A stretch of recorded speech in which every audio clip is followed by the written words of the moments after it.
Hey guys, welcome back to the Revive Stronger podcast. I'm your host, as always, Steve Hall, and today Jake Remmert back on the show. We dive in initially into his contest prep, and well, essentially he hasn't started yet, but he's just executed the diet before the diet. So he's lost about 25 pounds, and he did this in a different way to usual. He was using some mindful eating strategies versus tracking carefully every single kind of data point, and learned some really good lessons, and I think some really good lessons for the listeners as well, and some good take homes. We dig into some of the research that's come out on things like deloads, reps in reserve, and how we might apply that in practice for clients to get best results. And I think, again, a really good discussion of where we get into the weeds a little bit, but draw it back and give you the practical take homes and outcomes. So I think you guys are going to really enjoy this chat. I sure did. And as a reminder, guys, at Revive Stronger, we are an online coaching company, but we really pride ourselves on keeping coaching personal. During the online coaching process, it's quite easy for that personal aspect to get detached, but through things like our video vlogs that we do every single week, where we check in face to face with our clients, we make sure to keep that personal touch there, and importantly, make sure therefore to individualize coaching to them, their needs, wants for their lifestyle to get the best results. So if you're interested in coaching, losing some fat, maybe stepping on stage, doing a photo shoot, gaining muscle, then definitely check out our coaching. That will always be linked in the description. But without further ado, let's get into the chat with Jake.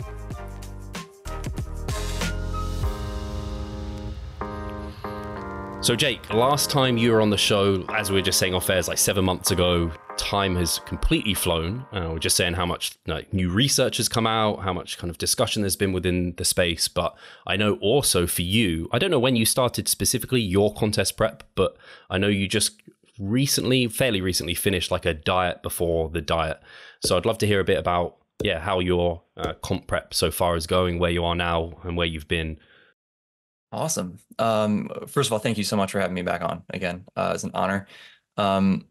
For the contest prep, so the diet before the diet was actually very interesting. So this would have been, wow. The last time we talked here was like right at the start of that, which is crazy that it started that long ago.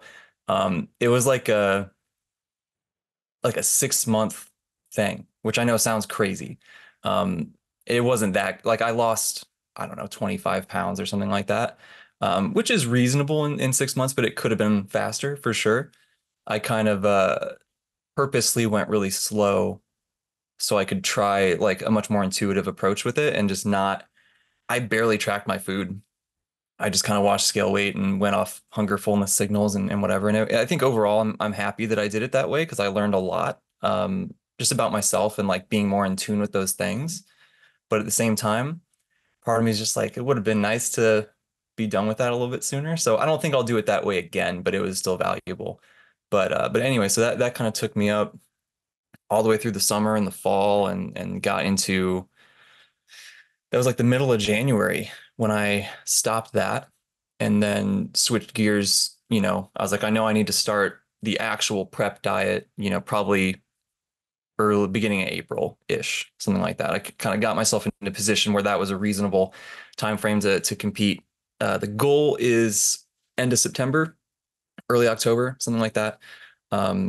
Mostly because I love Halloween and I want to be able to eat fun seasonal things. So I would prefer to not be dieting then. But because of the diet starting probably in April, I wanted to have at least a couple solid months where I wasn't dieting to kind of, recharge the batteries and be ready with that. So that's where we are now. I got probably a few more weeks there. It's going super smooth. I've maintained my weight surprisingly well. I assumed that it would come back up. I ended that diet at, I think 176.0 was the lowest I hit. And I think the highest I've hit since then is like 178 point something. Nice. That's been 2 months now almost. So I'm like, that's super solid. And zero diet fatigue. I feel great. I could start dieting tomorrow. Like I feel like I'm in a really good spot physically and psychologically. And like, I can't ask for too much more than that. So yeah, the current thing we're doing is that kind of maintenance slash very, very small surplus kind of thing. Making sure I'm in a great place with that stuff, getting my, as Ryan said, bodybuilding legs back under me. Ryan Doris will coach me again here. So the current training setup is like Getting our volume back up. I had a period of time there right after the diet ended where I was doing like a lower volume just to kind of chill out, maybe resensitize a little bit. If that's a thing, we'll get the benefit. If not, really not a downside. But just kind of chill out a little bit. And now we're like, okay, let's ramp that up a little bit, start getting ready, and then we'll just keep riding it out, right? See where it takes us. But so that's where we're at now. I'm honestly really excited to start dieting next month. I think that it'll be it'll be awesome in a lot of ways. And the exact start date will depend a little bit on, and I don't know how much I've talked about this yet. Revive Stronger exclusive, but the we're gonna do a really cool case study for my prep. So Nice. depending a little bit of the start date depends on when I get the IRB approval from the university. That's in the works, but should be good here pretty soon and be able to start next month. So That's there we go. exciting. How much can you talk about the case study? Like what you're looking at and things? Yeah, a reasonable amount. So we're gonna do a lot. I'm kind of all the planning for this. I was doing all the planning and I was doing, figuring everything out. And then I was sitting here the last few days and I was just like, what am I signing myself up for, man? You know? Is it going to Um, add a stress that you could do without for prep? I don't know. Probably, but at the same time, For you can science. probably, yeah, you can probably attest to it too, that like when you're busy and you're not just sitting there thinking about food, it's a good thing, right? Which is also part of why I want to do it. I'm at the school all the time. I have access to all the testing stuff anyway, and I wanted to compete anyway. This fall will be the 10-year anniversary of like consistent intelligent training for me. I trained a little bit before then, but it wasn't consistent or really well thought out. So that's a cool timing thing. I'll be able to do it before I graduate. So I have access to all the testing and all that. So I'm like, it's just good timing, right? It'll be good. And the happy benefit of it, taking my mind off of it a bit. So, um, but yeah, it's a lot. It's a lot. I think we have some good novel things as well. I don't know if you remember, but sometime last year, I can't remember when it was, sometime in 2023, there was a review paper from Schoenfeld's lab that they kind of went through all the case studies that we have. And the crazy thing is, like, going through all the case studies was a total of like 15 competitors, which is like that's what we know. That's like not even enough for one group in a good study, right? Yeah. So we just need more, period. So anything that we do is helpful. But I had if we can just, Brad and Pack were on that paper, right? yeah, yeah, yeah. Yeah. So I had them. We went through it on here. Awesome. So Yeah, the it was listeners, if they are like, hey, that sounds great, they can listen back to that. But yeah, there go wasn't back much and listen. data to go on for Yeah, sure. go back and listen. And it was all over the place too, is the other thing, right? Like Yeah. a lot of them, a lot of stuff is just not reported in these things. And then some studies report it, some don't, and which makes sense, right? Different people just have access to different equipment and all that. But we'll be able to do some cool stuff. So based on that paper, I was kind of going through it and I was like, man, what do we need to get some information on that we just don't have yet? So I was trying to come up with those ideas, and I was fortunate enough to reach out and get the input and involvement now of Dr. Helms and Dr. Trexler, who are like Sweet. what people, and Dr. Zordos, of course, right? My primary advisor here. They're like, what other people could you really want to be involved in those guys, you know? So they've helped come up with some good ideas as well. And yeah, it's a lot. But so what we'll do, we'll have all of the protocols detailed out, right? Which is seems like such an easy thing, but is just not always there. So we'll have all the training data that we can analyze that as well, right? Like we can just report it, but we can look at strength trends over time and, all those sorts of cool things. And any of the other metrics that we measure about fatigue and those things, we can look at that in relation to the training and how do those interact. So we'll have all the training data, we'll have all the nutrition data, any of the body comp stuff we do, scale weight, waist circumference, whatever, all those kind of things. We'll have document all the posing practice because that hasn't been done. So that'll be kind of cool. It's not really that informative, but it at least is something in the literature that will be like, this is how you might think about doing this or something, right? At least as a starting point. So we'll have all that. We'll have, is there anything else with those things? Step counts, cardio, sleep, that kind of stuff. So we have all that whole piece. Then we'll have hormonal data. So this is the annoying part is I'm signing up to get my blood drawn every 2 weeks for the next year. So that's going to be fun, but we'll do some hormone testing that still getting completely finalized, but probably looking at testosterone for sure. And then likely T3 for thyroid stuff, Yeah. and then leptin, actually. That'll be interesting. So we'll have the hormonal stuff, all of that data. We will have more detailed body comp stuff. So we can do ultrasound for muscle thickness at various sites.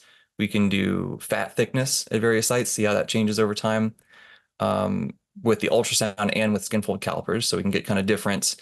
The goal with this is also not just lab measurements, but things that if someone just has this on their own that they can do, right? So like having the caliper measurements can be kind of nice for that. So we'll have those things. We'll have resting metabolic rate, energy expenditure during a set task. So like one of the things we talk about a lot is like during your prep, you're losing a bunch of weight.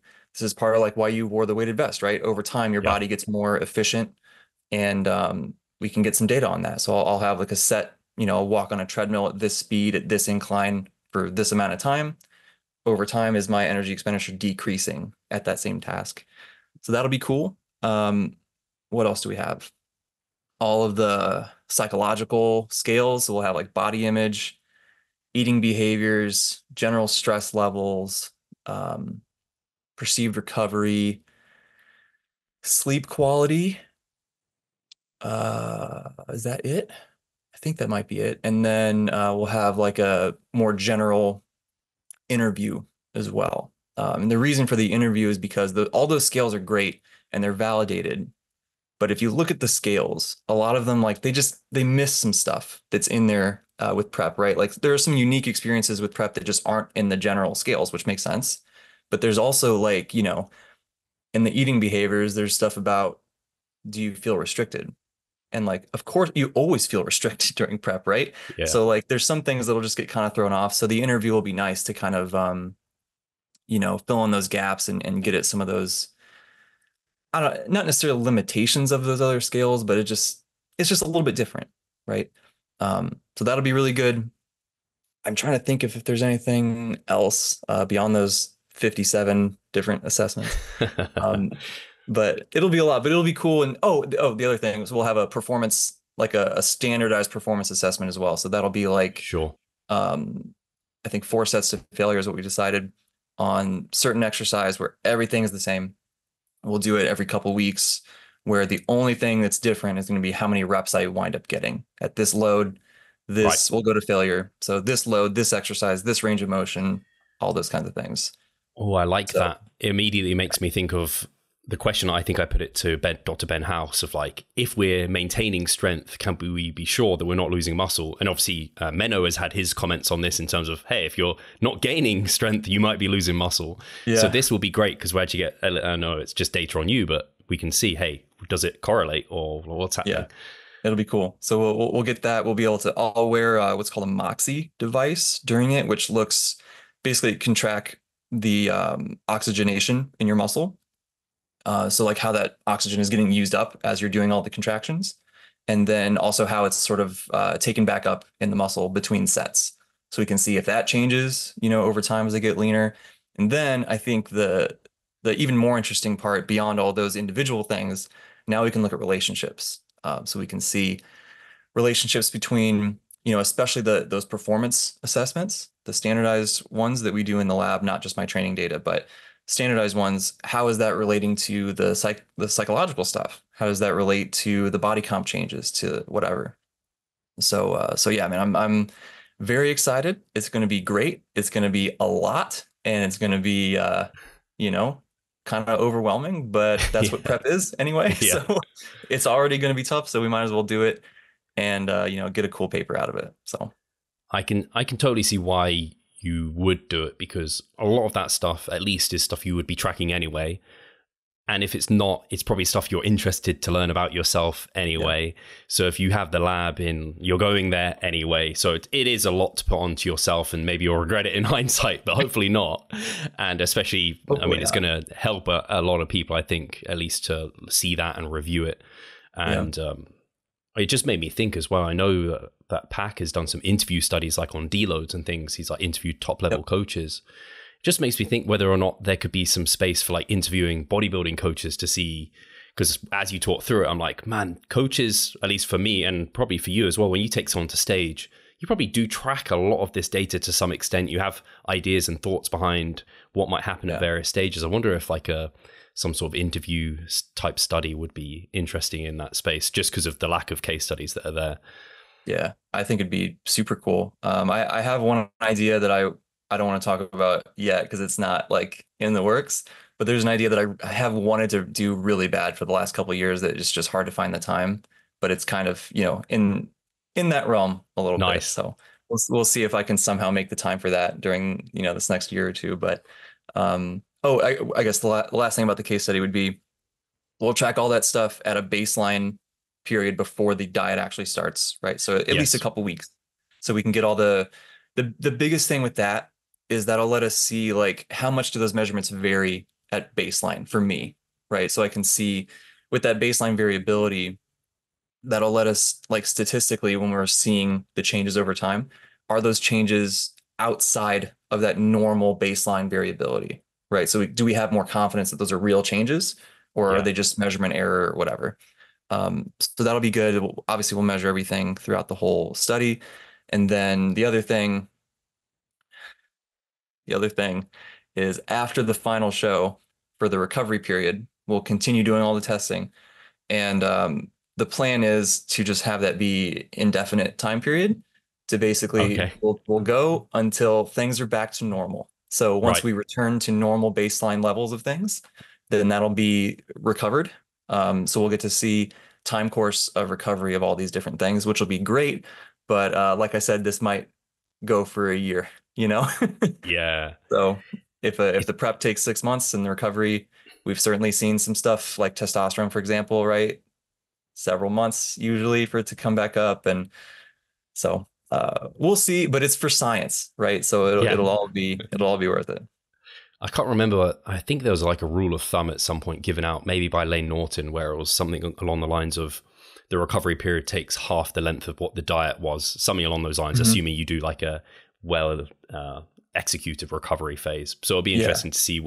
And I think that's roughly like, I can see at least with people I've worked with, it's roughly there. But the individual difference with recovery from my perspective with clients has been so varied. It's very interesting, but it's also one of those, and you'll know this as a competitor, or at least, well, you haven't competed yet, right? This will be your first ever competitive season, right?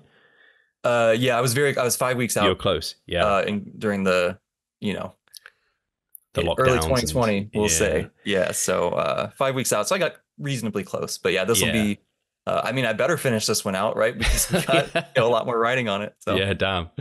But yeah, so you'll know this where you think you're like, you get a lot of recovery quickly and you're like, yeah, I'm back to normal. And then like a month passes and you're like, how did I think I was like back to normal there? This is my kind of new normal. So it'll be good to have objective data to be able to kind of have a look at and identify that as well. So that I'm very excited for that. I will have to get you back on to talk through all of that and talk about prep and how that all went. To some extent, I'm sad. I think if you are looking to end it before Halloween kicks in, that means WNBF Worlds isn't on the table, right?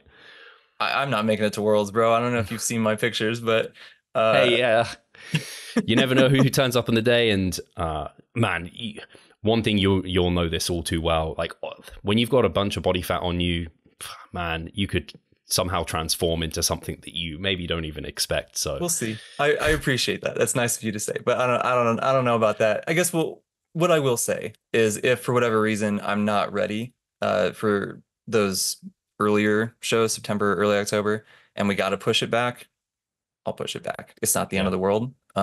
If I need a diet break over Halloween so I can have we have my girlfriend and I have a tradition now called Hallowings, where on Halloween we just get a ton of chicken wings and watch a horror movie and have fun. So as long as I can do that, I'll be happy. And then call it a diet break, and then get back to it and compete in November or whatever. But ideally, we're done before then. We got chicken wings, high protein, spicy. They're gonna satiate you fine, you know. No, it's great. I mean, You probably won't a go little too more bad. fat than I really want, but oh well. That was really well explained, and I did want to bring it back to the kind of diet before the diet, because I think it's just worth people listening, because I think a lot of the time, especially like people who follow this podcast and they see maybe infographics from yourself, Jake, which I have to recommend if people aren't following Jake on Instagram. Definitely be following him, because he puts out great infographics where I'm like, man, we think so similarly about things, which is quite cool. But also you bring up, you have kind of PubMed, like the PMIDs there often. So sometimes that allows me as someone looking on be like, oh, actually, I want to go read that or like review it. So it's cool to have that there. But you put it in really simple terms. But I don't know where I was going with this now. Your Instagram. I'll take the compliments, dude. We're good. Social media, follow Jake, putting out good information. But it was the diet before the diet. Oh yes, sorry. So sometimes, and I'm not saying you necessarily do this, and I try, like I think we both try not to do this, but sometimes it can look like black and white, like, hey, you should be dieting if you're at a certain body fat, you should be dieting at 1% rate of loss per week. And you just kind of explained, hey, I could have gone harder, but I didn't, because I wanted to learn and go slower, and that's fine too. I think people think about this with volume too. They're like, people will message me and be like, should I add a set? And I'm like, what's your goal? They're like, I'm progressing really well and things are going really good. Should I add a set? And I'm like maybe, like, we'd have to talk through all of this. Like, there's diminishing returns, and it's like this here.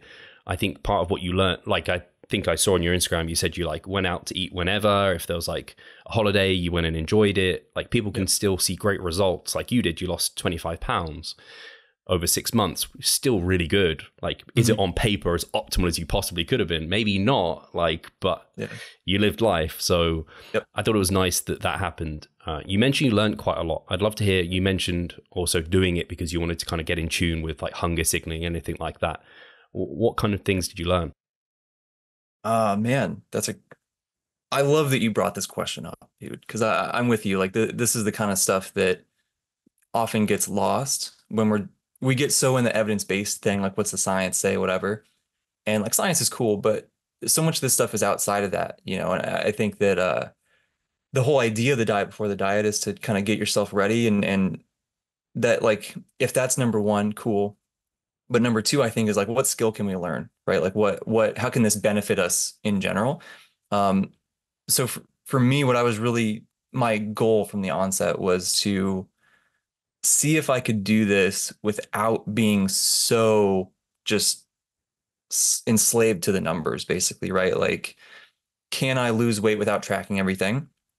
Can I have faith in the process when I'm not even weighing myself every day, right? Like, there was tons of weeks where I weighed myself once or twice, right? Like, just being more relaxed, or like, you know, like you said, I would go out to eat basically whenever somebody wanted, which isn't a ton, right? It was probably once a week on average or something, right? Like, I just don't do that a whole lot, but you know, when it's there, I try to do that. So like, the next day I'm not going to weigh myself because I'm going to be abnormally high and whatever. So it's like, can I have faith in the process? Can I do this without being so number driven? Can I sort of relearn how to listen to those signals? Because like, before we started doing this whole fitness thing, before we even knew what macros were or whatever, that's what we did, right? We eat when we're hungry, we stop when we're full. And it's just, you know, it's just like that. You listen to your body without even thinking about it. And then we get into the numbers and we like override all those signals, right? We just kind of bulldoze our way through it because it's optimal. And I'm just like, man, I don't know. I want to get back in touch with that. And I want to find, there's a sweet spot there, I think, of it's kind of like training with auto-regulation, right? Like, that's the sweet spot. So we have the numbers driven approach, but we auto-regulate as needed and all that. And I think with nutrition can be the same way. You know, we have the macros and we have the measurements and all that, but like, how can I still have my subjective experience and my, you know, emotional state and all that kind of stuff still wrapped up in there to a degree? Then I'm not just trying to be a robot. Like, I'm still in there, and I'm, you know, in a weird way, being more true to myself, and like, you know, being more in alignment with myself and what my body needs. And I just wanted that. I wanted more of that because I'd also felt, this is more of a personal thing for me, not necessarily a recommendation for everybody, but I kind of felt the last few years kind of out of touch with a lot of those things. Like I dealt with a lot of different stuff. I think we talked about my hernia surgery last time I was here, and there was just a lot of stuff going on to where I I was very not I was very not in tune with certain things and way too in tune with some other, like anxiety related things. So I was trying to, how do I kind of stabilize and get back in tune with those things that'll actually help me. So that was the goal, right? Can I do these things? And I just kind of started and like, let's see how it goes. And if it's not going well, I know how to do the macros thing. I know how to track. I can pull that back in. And I did, towards the end, the last month or so, I started tracking more, which was somewhat because I wanted to really make sure I could lose a little bit more weight because I knew I wanted to be in position to prep. But some of it was also like, let me make sure I still have that skill like nice and sharp, Yeah. because when I start the prep, I don't want to have to knock the rust off. I want to be able to just get in there and go. So there was some intentionality there as well of like, I want that skill to still be there when I need it. So let me, practice that a little bit more. So I'm so glad I did it, man. Like I think that I really was successful in identifying those hunger and fullness cues and in even when I feel a little bit hungry, I don't need to eat right now, right? It's kind of part of the process when you're dieting. And this is a very slippery slope. So like no one take this and run with it. But there is a little part of me that when I'm a little bit hungry, I'm like, that means it's working, right? Like if I was super well fed, I wouldn't be hungry at all. I wouldn't be losing weight probably, which like we all know there are hunger management strategies. You can lose weight without being hungry, but that there I do have that little thing in the back of my head. So I kind of was able to, get back in touch with that, get back in touch with eating until I'm full and then like I'm fine. I don't need to keep going and um just all of those more intuitive skills that I think will be very helpful for during prep when something is off the normal habit rather than just getting like, whoa, this is crazy. My whole day's thrown off, like panicking, what am I going to do? Or maybe I go way off plan or I binge eat or whatever. I think I'll be much more prepared because I know those signals again now. I can feel them much better. That I think I'll be able to navigate. That's the hope anyway. I'll be able to navigate any of this because it's gonna happen, right? Like we're not nothing's gonna be perfect the whole way through. So that's the hope that we're a little bit more prepared. I really like your explanation there. And something I think worth maybe for the listeners to think about here is also your background before going into this. As in, would you say to do it intuitively, mindfully maybe is the word, because intuitive eating is not what you did. It was kind of mindful eating. Yeah. Do you think having the years of having tracked previously is almost like pivotal for you to be able to be successful at this point? I think so. Yeah, I think that's, I was just talking, who was I talking to? I was talking to somebody about this the other day about like, when we want to do a prep, like we should probably at least have a couple good successful diets under our belt before we do the thing. It's like you need the training wheels almost, right? To do it. Success, cool. Let's do it again. It's even better. Cool. Now we can let the safety go and we can do our thing. And I think that's a similar thing to what you're saying, right? Having that experience tracking and having all the numbers and knowing how to do it and all of that probably helps so much with the mindful practices. And because now it's like, it's weird to not eat 200 grams of protein in a day. I can't even imagine going a whole day without eating protein, where like that's what we used to do. That used to be normal, right? So like those habits change over time during the time when you're tracking. So that definitely helps. Yeah, I think at least, the way I think about it is it's like driving a journey or something. Like you have the sat nav the first 10 times to get wherever it is. It's quite a distance away. But once you've done it 10 times, it's like, hey, maybe I can just like enjoy the ride a bit more, like, and have a bit more fun. But I know where I'm going vaguely. I'm going to get there. Maybe it'll take a bit longer, but maybe I'll enjoy the ride a bit better, or it will bring other benefits along the way too. 100%. I like that a lot. Enjoy the ride a little bit more because I think that rings true with this as well, right? You're just more reflective, right? You're like you sort of have to be because you're trying to listen to your body. So I think, and that's the best thing about this whole thing. I think is just Alberto said it forever ago, right? You learn things about yourself that would be undiscovered otherwise. Like that's why I want to do this. That's the whole reason I'm here. Yeah. So the more I can do that, the better. And I think at least for me, at least with my psychology, is like the numbers driven thing is great up to a point, and then it's too much, and then I'm trying to be too robotic, and I just fall apart. Some people do amazingly with that, right? But just not me. I need a sweet spot. Yeah, I think it's the same with training. Definitely in the past, I had like rigid rules and guidelines to like follow, and hey, I should add a set here because X, Y, and Z. Whereas now I'm much more in tune with what my body needs. And I think you actually had a post recently on auto regulation where you're like, strike when the iron's hot, pull back when it isn't. It's like if someone hasn't slept well, maybe they've got a bit of a start of a cold, and they're like, my logbook says I have to hit this. It's like, well, maybe you shouldn't, because that might produce way more fatigue than what you should really go for in this session. And that's where like proximity to failures and having an idea of that can help. But what if like you're just on a hot streak and you're just needlessly holding back and you're recovering super easily? It's like, I don't know, you're on summer break and you've got time off school, and it's like you're just following the program you had during high stress school period and things like this. So I think the same like things can be applied to the diet, and that's kind of sounds like what you've done. And I think, correct me if I'm wrong, some of the skills you've learned in the diet before the diet, you can apply during the diet, where you'll have numbers, I imagine, to follow with Ryan, but he might be like, well, you might auto-regulate in the moment where, I don't know, you go for a hike one day, or I don't know, something happens and you decide, right, I just logically, and I can feel I need to eat more today. If I don't, it's going to lead to burnout down the line or something. 100%. Yeah, we'll definitely, because we have a trip planned in the summer where we'll probably do a lot of hiking. That'll be smack dab in the middle, well, early-ish middle of the diet, right? So, right now, like I'm not going to stress about it now, right? But I'm kind of like, the plan is to basically play it by ear, and if I feel especially hungry and like worn down or whatever from all the hiking, I'll eat a little bit extra. Like it'll be fine. Ryan will understand. No, but he will, like he gets it. You know what I mean? He knows. You kind of go through that process, right? Where you're just floundering around learning, and then you try to be a robot and you realize that's unrealistic. And then you get to this top point where it's that sweet spot. And that's the plan. Anyways, we'll see how it goes. If I can get away without eating extra without feeling bad, cool, right? It's extra calorie burn. But if we need it, we'll take it, because I'm not trying to sabotage myself that early on, right? That's not smart.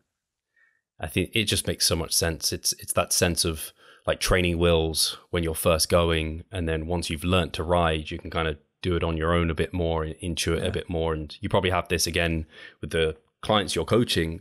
I have it too, where at the start, like it's a lot of like quite a bit of education, maybe a bit of hand holding and learning, not just kind of the principles and what we're trying to achieve in training, but also how do you feel those within your own body. And then further down the line, it's like, hey, like you let them take the wheel a little bit more. And in fact, that leads to them to get better results, because you can't handhold them the whole way. 100%. I could not agree. That's what I always tell people that I'm working with too, is like that collaboration that's where the best things happen always, because you still, even if we've been working together for months, or like, you still know your body better than I know it. Yeah. So especially when we first start, it's like, I'm doing my best to get the best plan, but like we got to get all this feedback. It's so vital. And over time, exactly what you're saying, it's kind of like you give them a little bit more control, a little bit more control. Like I literally have had a couple clients where they damn near write their own program, right? And it's like, because they know themselves and they know like the style that we're doing, and we have all this data on, we've done these X, Y, and Z things, and it's led to these great results, or we've tried these things and it didn't work. And, so together we can really, I've had people just approach me like, hey, like I wrote this thing out. Does this make sense to you? Like I kind of, based on this, I kind of want to try this. And sometimes I'll be like, I don't know, because of this reason, maybe we do this instead or whatever. But sometimes I'm like, yeah, man, let's try it. Right. Like this makes sense, checks out to me. And, that's my favorite thing, to be honest, right? Like telling somebody what to do isn't that fun for me. I like the conversation and the back and forth, and finding the best thing through that. That's really nice. And it's like you said, often like they know themselves better than you, so they can often get to the right answer without you. You can always be like, so what do you like? Sometimes I do it and I feel like I'm not doing my job. You are. Like, what do you think? And then they give you it and they're like, sounds pretty good to me. Like, I Yep. think we should go with that. Yep. And there's nothing like self-selecting. Like if you're the person who's decided, oh, I want to do this, and someone just confirms that it's right, it's like that's the best feeling. And so you're going to apply it and double down even more on that. So Yep. That's very cool. To switch gears a little bit, unless there's anything else about prep you kind of wanted to touch upon for yourself. Not Is there that I anything know else, anything new you're trying, like in the prep itself? Is there anything you're, I don't know, from the research or from your own practice or anything you've discussed with Ryan that's different that you're trying? I think that it'll be, well, it's funny because it'll be the same sort of approach that I did last time, but it kind of now aligns with what people are doing more in practice, where it's like, for so long, everyone was so like, the closer you get to failure, it's so much more fatiguing. We got to be careful, especially deep into prep. You're more fatigued anyway, right?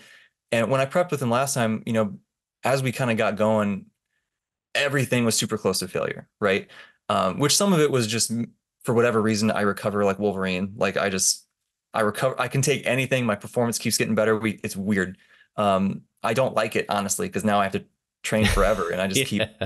Especially with the research coming out, it's like, oh, yeah, right, exactly. 52 sets. No, but so I think that we did that last time and it worked really, really well.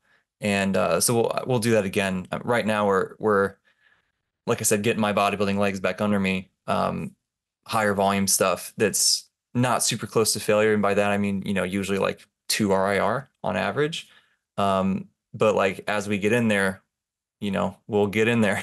And that now kind of seems like that's the newish thing that people are doing. But it's sort of tangent, but like just goes to show that these coaches that have been in the game for a long time, they know what's up. Like they know that getting close to failure, at least on some stuff, seems to be helpful, and not on everything, of course, but or like Alberto talked about long muscle lengths way before anyone knew to call it that. And they just they know what's up. So anyway, small deviation there, but yeah, it'll be similar approach to last time, but seems the science is sort of caught up now, is what I think it looks like. Do you not see the progress you would like? Are you sick of writing your own programs? Or perhaps you need some accountability in order to stick with a plan? Then it's time to start working with us. We at Revive Stronger offer a truly personalized coaching service. You'll get more than just an email with some macros or random cookie cutter program. With Revive Stronger, you will be the center of our attention. You will receive your own fully individualized training protocol alongside a customized nutritional strategy. We created the coaching around your needs, wants, personal preferences, and your own unique lifestyle. Every single week, we delve into your program in order to make appropriate adjustments so that we get the most out of your time and the best possible outcome. We help both female and male athletes to seriously change their body composition by adding more muscle mass and decreasing fat tissue. No matter if you're a competitive bodybuilder or just want to look better, if you need help with your progress and taking your physique to the next level, our coaching is for you. It's time to make a change. Sign up today and let's revive stronger. Yeah, it's hard because I really appreciate the people, like the coaches in the thick of it, who like appreciate that science is now confirming some of the things they've done, and they're like, yeah, I was like, look, we were right.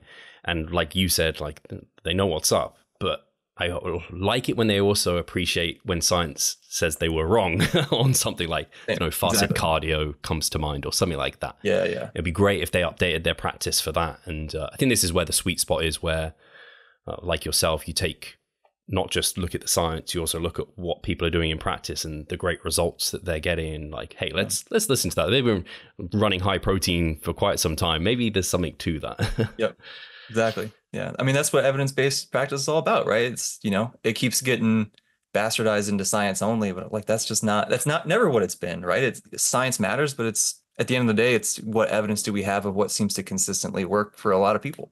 Yeah. So. On the note of programming, you talked about maybe being a little bit closer to failure and not being so worried about fatigue. Deloading, obviously, Max Coleman's study came out surrounding deloads, and people had their own kind of interpretations, and some people used it to promote a certain kind of ideology versus another one. Mm-hmm. Has your approach to deloading like changed over the last kind of months, or how will you approach that during prep? Not really, to be honest. I think that To me, the spirit of a deload, right, is still that as we're training, we eventually build up enough fatigue that continuing to push harder doesn't seem realistic. So we got to let off some steam and then we can get back to it. Like to me, like that's the thing that we're trying to do. And then it's just, kind of nitpicking over, well, how much do we reduce volume or do we, do I do less sets or do I stay further from failure or both? And I think it's kind of splitting hairs, to be honest. Like on an individual basis, I do think different people will get a greater fatigue reduction from different things. Some people we have to reduce sets because like that's the volume's what beats them up, whereas they can push closer to failure or whatever. It's been my experience anyway. But I think that's how I've tried to apply it to myself and to clients is like if I can identify what seems to beat somebody up a little bit more, then that's the thing I lean on reducing a little bit more. But at the end of the day, the deload just needs to be a little bit easier until they feel a little bit better. And usually that's around a week because that's nice organization for people. But, I've done half weeks before. I've done week and a half. I've done 2 weeks. It's kind of whatever the situation calls for. So yeah, I haven't really changed anything, but I think that study was very important. And I'm excited to get more studies on that to learn more about just what is the optimal way to do that, at least on average. I think that'll be helpful. But we got some time before we get that. But I am glad that people have been talking about that quite a bit because Max is the man and he puts out a lot of great content. He's very smart. So well-deserved recognition there, I think. But yeah, and then for myself, like I said, I recover like crazy. So like I can go, this sounds weird, but 12, 13, 14 weeks without a deload. That's not unheard of for me. So whether that's good or bad, I have no idea. I like to think about it as good because it's less easier weeks in the year, but you can probably still grow a little bit even during those easier weeks. So, probably not a huge deal. But anyway, yeah, long rambling answer to say no, I haven't really changed that much. That's cool. Yeah, the main thing I think that deload question and the study that when it came out and then having spoken to Max and thought about deloading strategies a bit more, I'm on the same page as you in terms of people really umming on like how to do it. And I'm like, really taking days off or like reducing volume, reducing intensity, like just make it easy, really. Like if it's overloading, challenging, it's fatigue producing, that's against the goal of the deload. Like just make sure fatigue's reducing. Maybe some strategies can reduce it faster than others theoretically, but hey, like I'm not too worried about it. Exactly. But the thing it did for me was being flexible in the length of it. So I'd already been doing that with like, hey, do I need an active rest or do I not? It's like, hey, if at the end of a deload you feel completely exhausted still, that's your active rest now coming up probably. Yeah. Whereas don't just like throw one in for the sake of it. Same with deloads. If a person, like you said, a week is nice. So if that works nicely for you, and for a lot of people it does, great. It's more than likely enough. But for myself and similar, like you said, like sometimes it can be less. If I feel recovered and I maybe have for a couple of days, like I'm good to go again. Like you said, it kind of feels right. I don't particularly enjoy deloading. So if I can be training hard for more time, it feels like it is probably a good thing. Out of interest, you mentioned your mesocycles are relatively lengthy. Like I'd say more than 10 weeks for someone of your training age, in my experience, is like that's a decent period of time.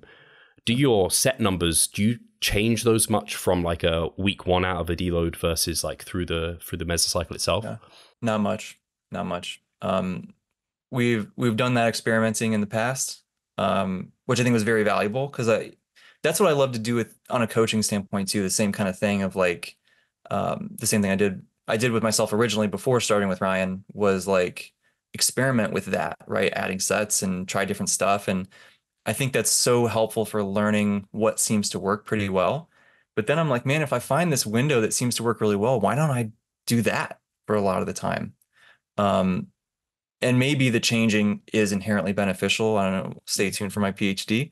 But I don't know. I just currently, at least, I think maybe, especially if the volumes are really high, then having a couple weeks to get up to that is usually good, just to avoid some of the soreness. But then let's stay in that sweet spot. That's what seemed to be good so far, anyway. So we'll see. I like that. That's also been a bit of a shift for me the last couple of years. I used to like try and reach that MRV almost, like Yeah. what's the most you can do and recover from, like let's go for it, rather than now it sounds like you're maybe on a similar page where it's like, okay, come out the gates, maybe not like your hardest because you probably need to adapt now you've had a bit of time off, and like slowly ramp things up. And then once you're in this, like maybe you can call it maximum adaptive, I'd call it stimulus, like maximum adaptive stimulus. Sure. Just hang out in there. If it feels like you're getting productive work done, sessions feel very challenging, you're recovering, rather than just because you're recovering, add more and inherently get to a point where maybe you'd have to, if you did add sets because you're recovering, you deload in like week 8. Why not hang out in just that really hard training but productive until you're exhausted?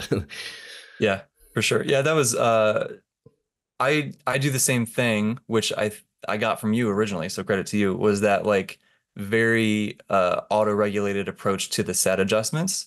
Yes. That sort of, this happened to me. It kind of sounds like it happened to you too, that you just keep doing that over time, and it's like it kind of settles, right? Like you kind of settle into this sweet spot of volume that maybe changes a bit.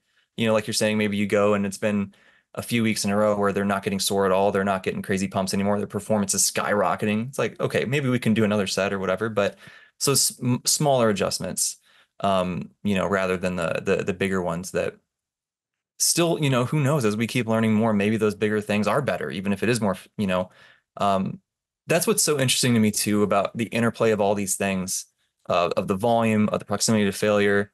Which of those do we prioritize, right? That's a huge question. But nonetheless, that kind of comes together into training dose or training stimulus. How does that interface with the fatigue and how often we need to deload? And like, is it worth more stimulus so we deload more often? Is that better? Or is the opposite better? Or does it matter at all? Like I think right now there's no right or wrong answer, right? Until we keep learning more. But it still just goes to show you, right? Like there's just a lot of ways to do this thing and fit it into what seems realistic for the person and how it suits their life. And, I think that's what guides a lot of the programming decisions at the end of the day. Yeah, I think that's where people can get into a problem where they hyper focus on one thing. Like, I don't know, long muscle lengths is in vogue, but it's like, Could you pick an exercise that maybe doesn't quite bias as long a length, or you don't get to as long a muscle length, but you can do more sets on it maybe to make up for that little bit of like a stimulus? Like, right. Maybe it's much of a muchness similar to you leave more in the reserve, but you do more sets. I think there are practical concerns with stuff like that where, at least for me, it happened. And I know it happened with a lot of people I've worked with, where if they leave too many reps in reserve and they're always feeling good to recover and add more, and they get into this kind of volume trap, I ended up calling it, where the quality is just not high. So I do think there's like some close barriers for some of these things. But it's like you said, when you're within these kind of barriers, like a lot of things down that will lead you to roam essentially. And we just don't have the answer of what's optimal. It might just come down to personal preference at this point. Which is funny, but there you go. It is funny. It's kind of frustrating because one, I think everyone wants that. They want science to give them the perfect prescription, but it can't. It can just give them directions. And two, I think it's not good for like when you're trying to sell coaching, that you are open, that there's many ways to go to this like point. Yeah, we have our preferences, but it's, I guess the selling of coaching is we're going to make sure you're between these like points where if you're outside of them, you're not going to be making the best progress, but we'll get you between them. For sure. So, and I think there's still that benefit of, all of your, I don't know how many, you've been doing this longer than me, but like all that experience, I think lends you to like being able to navigate all the stuff, all the lifestyle stuff, all the individualization stuff. Like, you build that intuition and you get the toolbox is so big now. And I think that's still a huge selling point for coaching, I think, to not sell ourselves too short. Yeah. The great thing that I found, I think the main thing from having coached for so long, is I have a really good understanding of what matters and what doesn't. You probably have it with clients, especially because we get the more evidence-based, like scientifically thinking, maybe slightly neurotic clients. And so they overthink a lot. And I'm like, pull back. Like so much of that stuff doesn't matter. And I think that's really relieving for a lot of people. And then they just are better at getting done the tasks that matter the most. Dude. Yeah. My example of that was early on working with Ryan, that like here's another piece of Natty Pro wisdom for your audience. Is that was me 100%, right? I was like, oh, we just had this study, right? And it was saying this, and I just kept trying to bring these things up, and he knows what's going on, right? He's aware of the best practices and everything. But I just remember he was just like, dude, that stuff is awesome. And like, we'll use what we can and what makes sense. But at the end of the day, like, you just need a little bit more brute.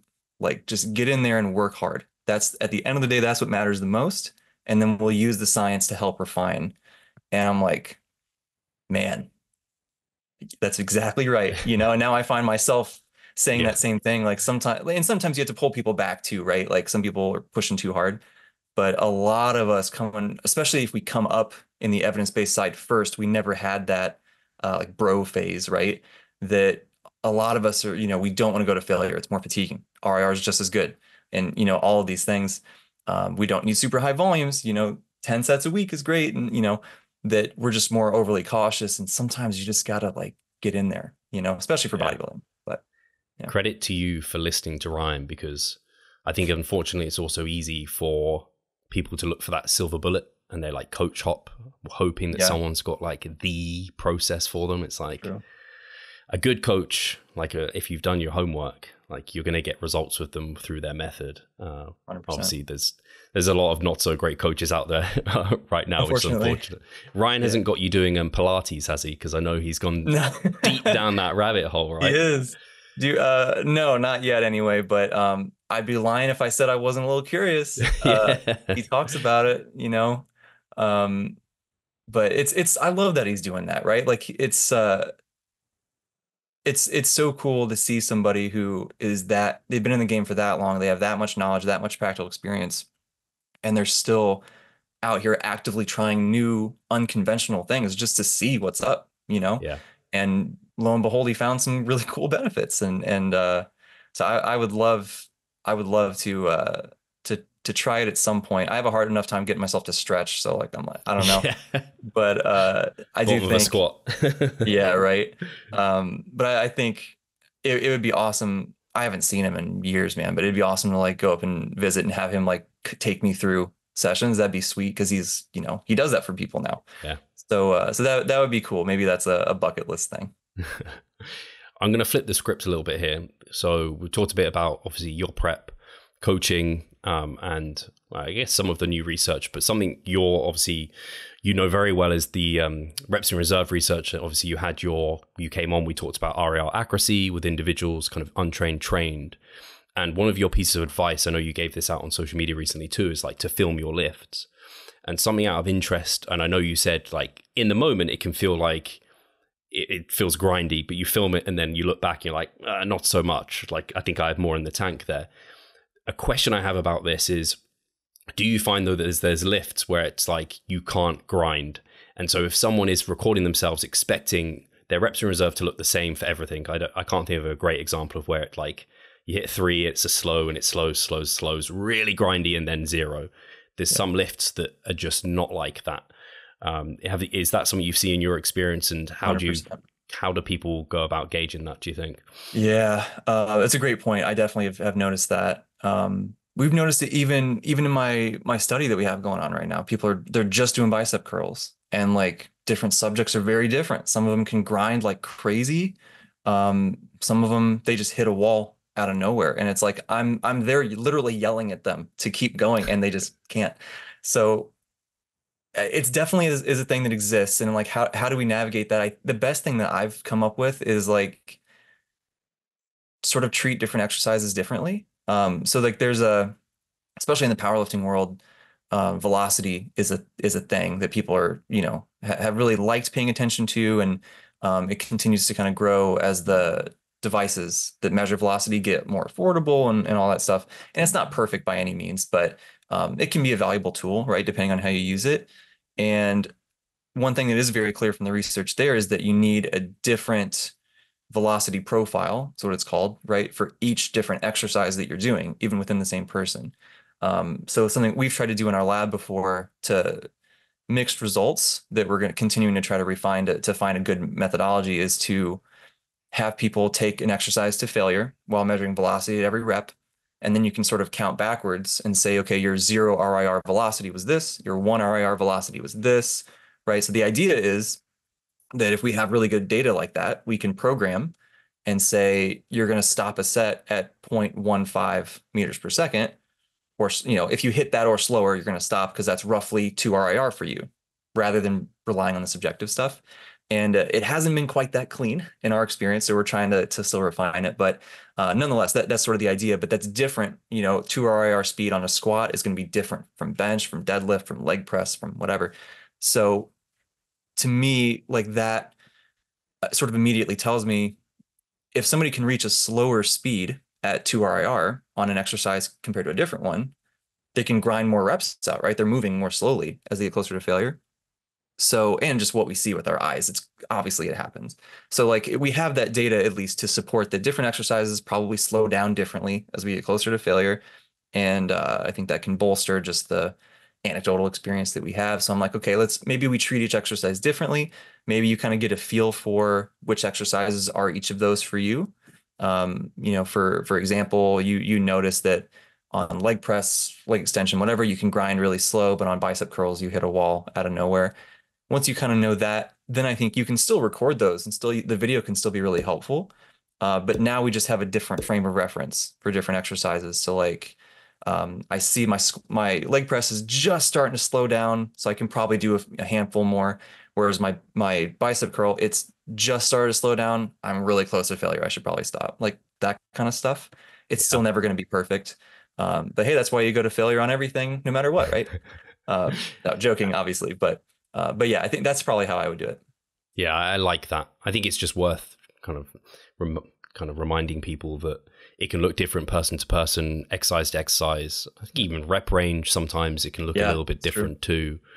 And I just always think about because I saw you post saying like record your lift, and sometimes it looks like you have more in the tank than you think. And I always look at my recording of like my pendulum squats, and I look at it, I'm like, man, Steve, you look like you've got like 3-4 left in that. And I'm like, in the moment, it feels like it's a true 2, and I know from personal experience it is a true 2. Like I have like maybe 1-2 left, and then I'm just like completely cooked. So I think that experience of taking it to failure, so you truly know, because one I see people can grind and do more is something like calves. Like quite often people kind of, they hit a slow rep and they just kind of give in, or maybe leg extensions. They think the burn is like meaning they're going to fail. It's like, nah, you maybe got 4 after it starts burning a little bit. So it's just that experience. Something else you noted actually, which I thought was interesting, was there's research showing that people aren't as good at gauging reps in reserve on leg training. Mm-hmm. I wanted to look at the study before we chatted, so I apologize. When they looked at that, was that a specific lift or a multitude of different lifts? Yeah, it's been, they looked at squat and bench press, and they looked at leg press and chest press is really what we've gotten. So it's not much, but it's still my personal guess. And this is part of why I think we talked about the study I did in my undergrad a little bit last time, where I had the seated cable row, the bicep curl, and the tricep push down. That my guess is that it's not necessarily lower body versus upper body. It's like big muscles versus smaller muscles, just because like the discomfort is so much higher, right? Like more of a cardio aspect. It just burns really bad. You just want to be done, right? Like all that kind of stuff. So that's my guess, and that's why I had the seated row in there, because I wanted to have bigger muscles. Also, I wanted to do leg extension, but we just didn't have one. So, but anyway, so we didn't find any difference in that study. So maybe I'm wrong. Maybe it is a lower body thing. But yeah, it's.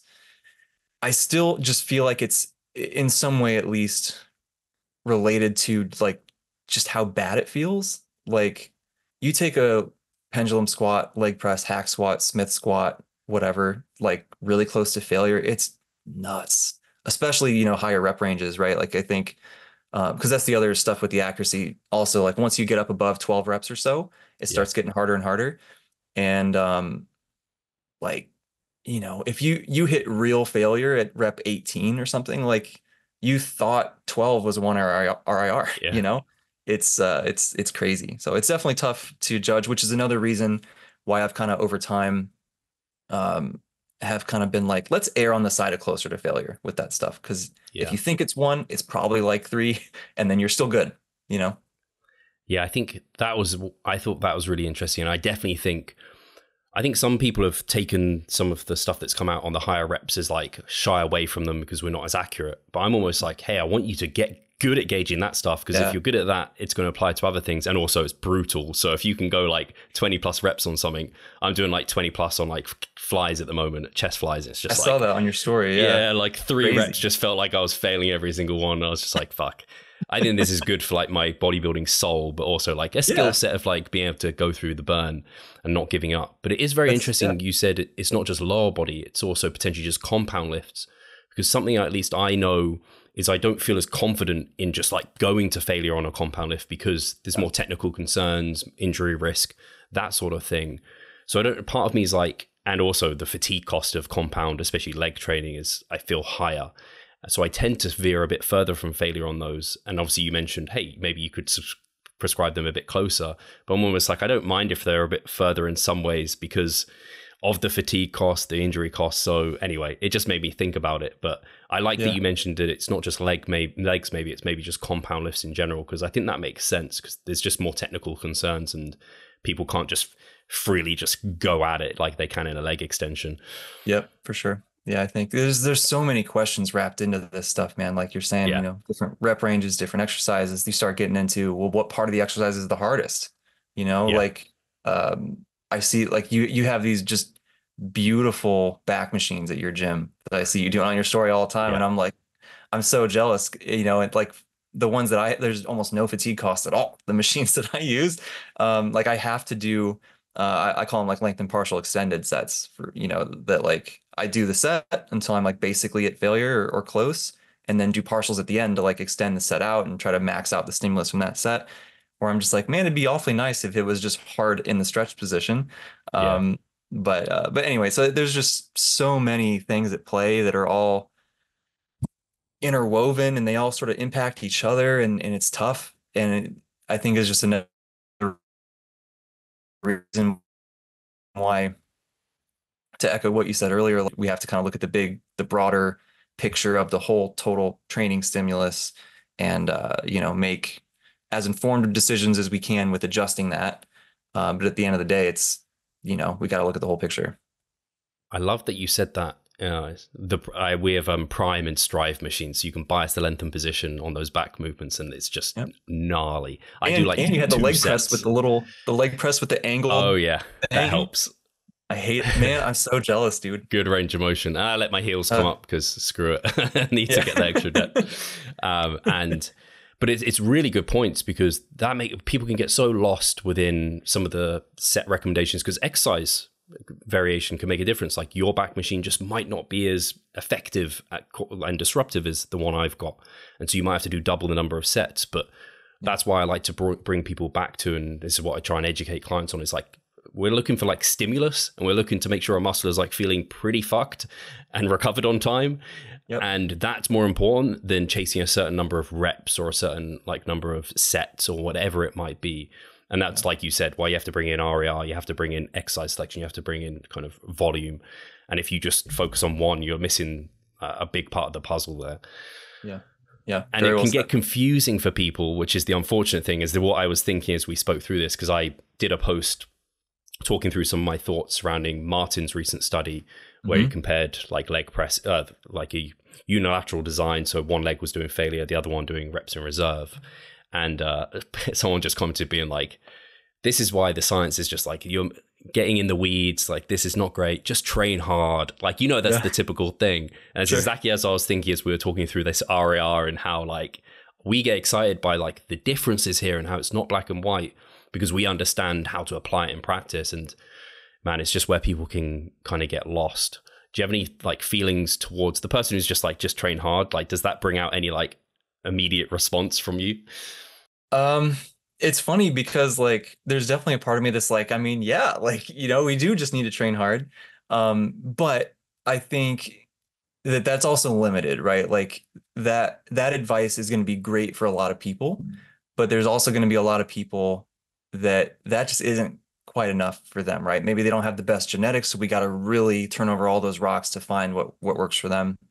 Or maybe regardless of their genetics, like they want to maximize. They're just like, I don't care if it's 1%. I want to get that extra little bit. Sweet. Like that's, you know, that's why we're here. We're interested in that. So I think for those people, we need to get into those weeds a little bit more. some people like that just train hard stuff is actually like actively bad advice. Like they just bury themselves in fatigue, right? Like my girlfriend, for example, right? Like if she just keeps trying to hammer stuff, she like just gets so fatigued so quickly. She auto-regulates more than anyone I've ever met. And like she has to, right? It's got to be the training has to be in line with like everything else that's going on in her life. And I think a lot of people are probably like that, you know? So while just train hard, I think is good advice for a lot of people, certainly not everybody. And we gotta, you know, to be the annoying, that's the annoying scientist in me of just like, we need more nuance, right? Yeah. That, but it's true, right? We do need a little bit more nuance in there. But like I said earlier, right? Some people just need more of that brute and we got to train harder. So we can't be too far in either direction.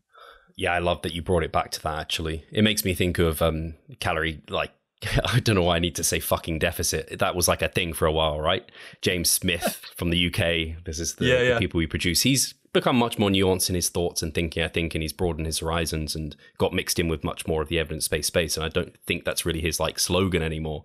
But it's like, that's going to help probably a lot of people. And fundamentally, we both are like, yeah, that's a big thumbs up. But there's a lot of people that just is not helping at all, because if it was that simple, we wouldn't have so many people struggling with weight loss. But it's like the other people can get so lost in like all the hormonal differences and how that has an impact and role to play and fat loss. It's like they just need to be told calorie fucking deficit, stop messing around with all this. And you need somewhere in the middle is that sweet spot, which I think is quite a lot of where this discussion's actually been. It's a nice thread through from your diet before the diet, how that's influencing everything. It's kind of that sweet middle ground where that's probably the optimal for people, where they think optimal's over here or they think it's over here. It's actually like, it's probably somewhere in the middle for you. Probably. And it gets so tough. I'm sure I have this all the time, and I'm sure you do too, about like when we're trying to make content for the internet, it's so hard to have that correct amount of nuance in there. Like you almost can't. There's like an inherent limitation. Yeah. And it gets, I try to have at least some amount of, empathy for that, for people who do put out that extreme message. Yeah. That I'm like, I don't like, I can only fault you so much. Like I disagree. I wouldn't do that, but like, I kind of get why they do it. Especially with like how much money gets wrapped up into, influencers and all that kind of stuff these days. And so I kind of get it. I wish it wasn't a thing. But yeah, I don't know. It's tough. So I don't know. I don't think there's an answer. I think it's just, people like us trying to fight the good fight and be there in the middle ground. And we'll probably never be the most popular people on the internet, but that's okay. Just do the best we can. What I need to do is bring on more controversial guests. And Jake, you haven't helped me here. I have not. I'll try to come up with something. You'd be like, I don't know, your favorite character in Dragon Ball Z is Yamcha. This is your controversial opinion. Okay. You know what? Yamcha's actually really great because he's kind of weak, but he still shows up, and I could try to make a case. He got killed even. He still came back and tried. Yeah. To be fair, he looks better than either of us. he's jacked, so he wins it on that front. Jake, this has been pretty close. This has been a lot of fun. I appreciate you taking the time and talking through all of this. I'm excited about your case study, your prep in general. I'll definitely be following along. And also you mentioned your PhD. Do you have, I'm guessing that's not ending this year, because that would be a lot for you to have on board. It would. Okay. It would be a lot, I guess is what I mean. Right. Okay. I think what we're going to do is probably run data collection through basically this time next year. And then get into the analysis and, writing and all that stuff after that. So, it'll probably be the results will be out a little bit later than I was originally anticipating, but not that much later, which is good. So I would love for, my main goal, right, is roughly sometime later this year, summer, fall-ish, maybe winter if we keep getting pushed back. I think I mentioned last time we've been working on updating meta-analysis on volume for hypertrophy and strength. Yeah. Both total and like per session stuff. So very excited for those. So I would love to get that stuff out sometime this year, probably roughly a year, maybe slightly less after that, get like my main dissertation stuff out. And then case study results will probably be similar time or a little bit after that, maybe just depending on how long that recovery period is. Yeah, true. And I'm going to have a hell of a lot of ultrasounds to analyze every 2 weeks for that whole time. So we'll see. But that's the rough timeline that I would love to make happen. We'll see if it's realistic or not, but that's the goal. Very cool. If people want to kind of keep up to date with what you're doing and all of that, where should they head? Instagram, probably the best place. Just jake.datadrivenstrength on there. That's where I'll try to update any research stuff that's going on, any publications we have, all that good stuff. Put some of my random thoughts out there, see if anyone listens. And some physique shots. We've got to get some of those in there. Every once in a while. I'm going to do them more. I got to do it more because I got to be accountable anyway, right? And your boy's got to practice posing because he's very rusty. So amazing. Like I said already, bigged up your Instagram. I'll definitely make sure that's linked below so that people can kind of go check out your work and everything. And you and the Data Driven boys are doing great stuff. So I'm excited to keep talking to each of you and learn more and share that with the audience. So yeah, thank you again, Jake. And thank you guys for listening. We'll catch you next time. Thank you.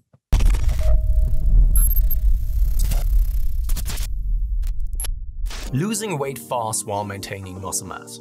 Sounds too good to be true, doesn't it? It isn't though. It's reality and we know how to do it. And we will help you achieve this. The Minicut Movement is an 8-week fat loss program to make you lose a huge chunk of fat while maintaining muscle mass at the same time. We will support you from the beginning to the end so that you see the results you would like to and come out of it much stronger. You'll receive a fully automated spreadsheet that is based on your nutritional needs. You can choose between 6 different male and female training templates. Over 30 videos will guide you through each and every single step of the Minicut so that you're getting the most out of your journey and that you always know what to do. But the best thing is that you can start whenever you want. The Minicut Movement is open 24/7. So if you want to learn more or you're ready to sign up, hit the link in the description below. So let's revive stronger together.